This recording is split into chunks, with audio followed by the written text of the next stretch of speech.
So today is February 10th, 2025. I don't know when I'm going to be uploading this video, but something really compelled me to make this video. I kept debating it, and something inside me just kept saying, no, you have to make this video. Just go out and make something. So today is the 20-year anniversary of my dad's death. It's an event that's greatly affected who I am. It's greatly affected my life, the way I look at myself in the world. It's something that I've carried with me my entire life. And I just felt like I should at least try and talk about it here. It's kind of impossible to summarize something so huge into just a couple minutes, but I'll try. So, growing up, my mom and dad were both great parents. They were very loving. I had two younger brothers and an older sister, so there were four of us kids in total. And, we had a dog, we had a cat, we had a nice house. We were a middle-class American family, and we had a nice, beautiful yard and woods to play in growing up. And my dad was a real great guy. He was very respected in his field. He was in insurance. He actually was president of a big insurance company, so he was pretty successful, but he wasn't always successful. He worked hard to get up to that level, and he was very well respected, and he treated everyone with respect. He was a really nice, genuine, cool guy. Everyone liked him that he met.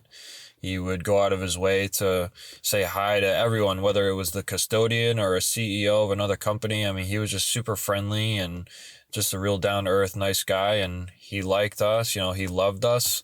It's weird because, he died when I was 12, but when I try and think about him and memories I have of him, I think sometimes, I don't know, there's like a block I have, like I can't access a lot of the memories clearly. So I have, home videos to go off of. I have stories from my mom and from family members and people that knew us. But as far as like my memories of him, sometimes they're a little murky. They're kind of cloudy. But from what I do remember, he was a very gentle man. He was very caring and kind to us. He never put us down. He never hit us. He would go out of his way to, provide for us. He worked hard Monday through Friday all day, and then on the weekends he'd come home and he'd work on his garden, and he'd play catch with us in the front yard. We'd throw around the football. He was huge into football. I have very fond memories of watching late night Monday night football games with him, and I'd always fall asleep on the couch in the first quarter, and he'd carry me up to bed because I was just, I was like 9 years old or whatever. And, sitting on his lap with my brothers, reading stories, and him making pancakes for us when we'd have sleepovers with our friends. And, he was just a great dad and, a great husband. Him and my mom set a great example for me and my siblings. And, I'm lucky to have had such a great father. Basically how he died. So it was very sudden. It was very unexpected. So he worked, all day, Monday through Friday. He'd leave in the morning as I was getting ready for school, and then I wouldn't see him until he got home at night, and my mom would be making dinner, and he'd walk in the door, and we'd all run and give him a hug and a kiss, and we were so excited when he'd come home. It was always great. And one night, 20 years ago, I was sitting in the back room with my brothers, and I think we were watching Star Wars, and it was like 5-6 o'clock. I think my mom was like just getting ready to start making dinner, and she was hanging out with my sister doing whatever in the other room. And all of a sudden I heard a knock at the door, and shortly after that, I heard my mom start screaming, like bloody murder screaming, and I can still hear it sometimes to this day. And me and my brothers raced out into the kitchen to see what was going on. And my mom was just hysterical. She was screaming and crying, and we looked at the front door, and the pastor of my church, she was standing there at the front door with a policeman. And I didn't know what was going on. I was very confused. I thought my mom was just, she didn't want company at that time because she wasn't dressed right or whatever. I don't know. It didn't really click. And my mom just broke down, started crying on the couch, and we were all just kind of like wondering what was going on. And slowly the pastor and the police officer broke it down to us and said, your dad, he's died. And we couldn't believe it. We kept asking what happened, and they just said, he had a heart attack at work. He died in his office. It was very sudden, very unexpected. No one knew that he had a heart condition or anything like that.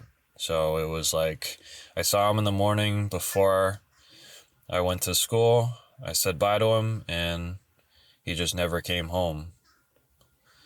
And things that happen very suddenly like that are, I think, they're traumatic in a different way because they really catch you off guard, and they kind of make you feel like life isn't safe, like just at any second, like something terrible and tragic can happen. And especially at a young age, I was 12 years old. It was a very kind of, it was a very formative time for me in my life. I was just going through puberty. I was in middle school. And for something tragic like that to happen at that age, it was very formative for me. And I think my brain was still developing, my heart was very much still developing, and for something very sudden and jarring and painful like that to happen, I think it really shook me on a very kind of core, molecular, spiritual level. And I still don't fully know the extent to how it affected me. It's funny, in elementary school, I used to cry a lot when I didn't understand something. I would cry in class if I felt like everyone else was smarter than me, or I felt like I was being left out or mistreated. I was very sensitive as a little boy. But when my dad died, I didn't want to cry. I was very kind of hardened, and I kind of clammed up because I didn't want my family to see me crying. I didn't want my brothers to see me crying. I wanted to be strong in that moment. But I felt very kind of vulnerable. I felt very not safe in that moment. I felt like my protector, this man who was my father, who I looked up to and treasured and wanted to emulate. He was my everything. Him and my family. It's all I knew, and he was just gone, in a split second, just plucked from this reality, and I didn't even get to say goodbye. And it hit me really hard, but I just didn't really want to cry. I think I just kind of bottled up those emotions. At one point that night, family and friends started coming over, neighbors started coming over to give their condolences. People I hadn't seen in forever were showing up. And I remember going out to the garage where my dog was, because I had to feed my dog dinner, and I started to cry a little bit because there was no one around. And I just remember saying, I can't believe, Dad, you're never going to get to see me, graduate high school. You're never going to get to see me graduate karate, because I was in karate because he wanted me to be in. And that was a special thing we had. He took us to karate. He was very passionate about it. And I was sad he'd never get to see me graduate karate. And I started crying. But I remember my uncle came out at that moment, and he wanted to make sure I was okay, and he was worried about me, and he cared very much about me. And I remember him saying, it's okay to cry. I cried when I found out And in that moment, I didn't want anyone to see me cry. So I wiped away my tears and I just kind of said like, oh, I'm okay. But deep down, I was very sad and I was processing these emotions. And in the days that followed his death, it was tricky. It was a tricky thing to navigate. We were very big into our church at that time, and my mom and my dad were very big members in that church. And I remember we had a funeral at our church, and the whole place was packed. I mean, there was like hundreds of people there. It was standing room only because my dad was such a prominent figure. And I remember being at the center, the very front aisle in this huge church of people, and everyone is just staring at us, all eyes on us. And I'm trying so hard not to show any emotion because I don't want to be vulnerable like that. I'm not comfortable crying in front of people. I hated crying in school. I hated my friends seeing me cry, and I just didn't want to cry in front of all these people that were staring at me. And I was angry and I was scared and I was embarrassed and I just didn't know how to process any of it. So I just kind of like, I don't know, I think I just buried it and just kind of like shut off. And I think there's a big part of that day and his loss that I still haven't processed. And, yeah, it's tough, it's tough when you lose a loved one, especially when it is very sudden like that. Leaves you with a lot of questions. It leaves you with a lot of emotions that you don't really know what to do with. I've done a lot of spiritual work in my life, a lot of shadow work, a lot of meditation, a lot of insight, I've tried a lot of different things to try and process these emotions because they're definitely in there. There's a lot of things that I just haven't looked at, I haven't tapped into yet, but they're definitely there. I think I have a lot of anger still, just at the universe, like why this happened to me. I feel like a lot of people that go through traumatic experiences and unlucky things like that, they just feel like, God, like why did this happen to me? I was angry for a long time, and I still am. I think I'm a lot more conscious now, just where I am in my life right now. But there's still a lot that I think I need to look at. And one of them is actually around money, because at that time, my dad was the only one in the family working.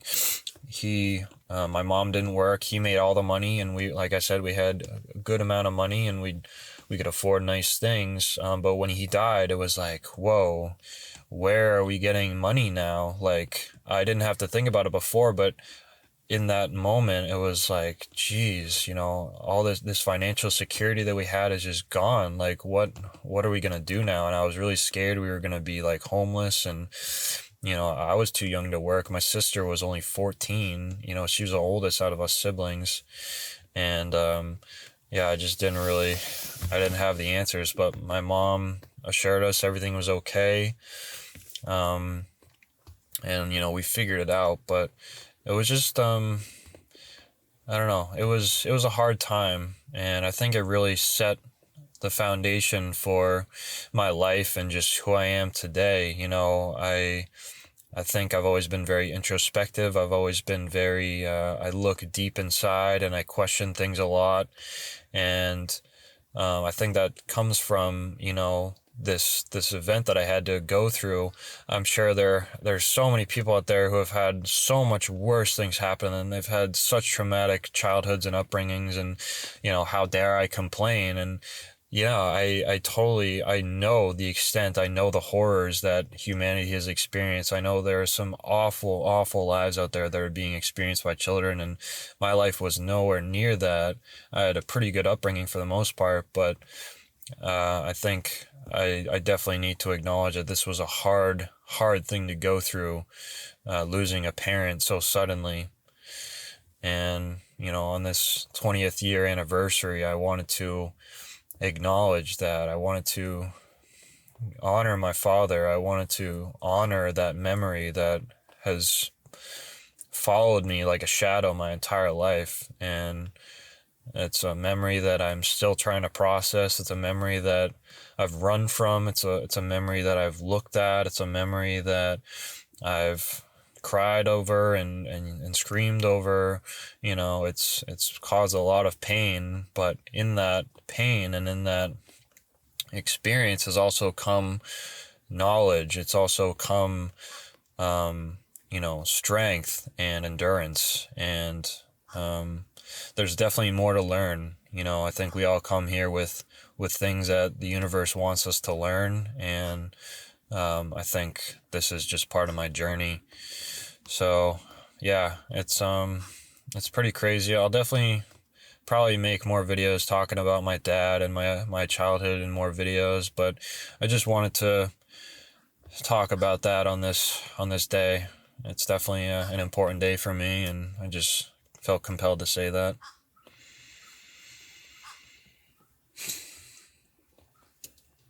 So yeah, Dad, if you're listening, I love you. I miss you.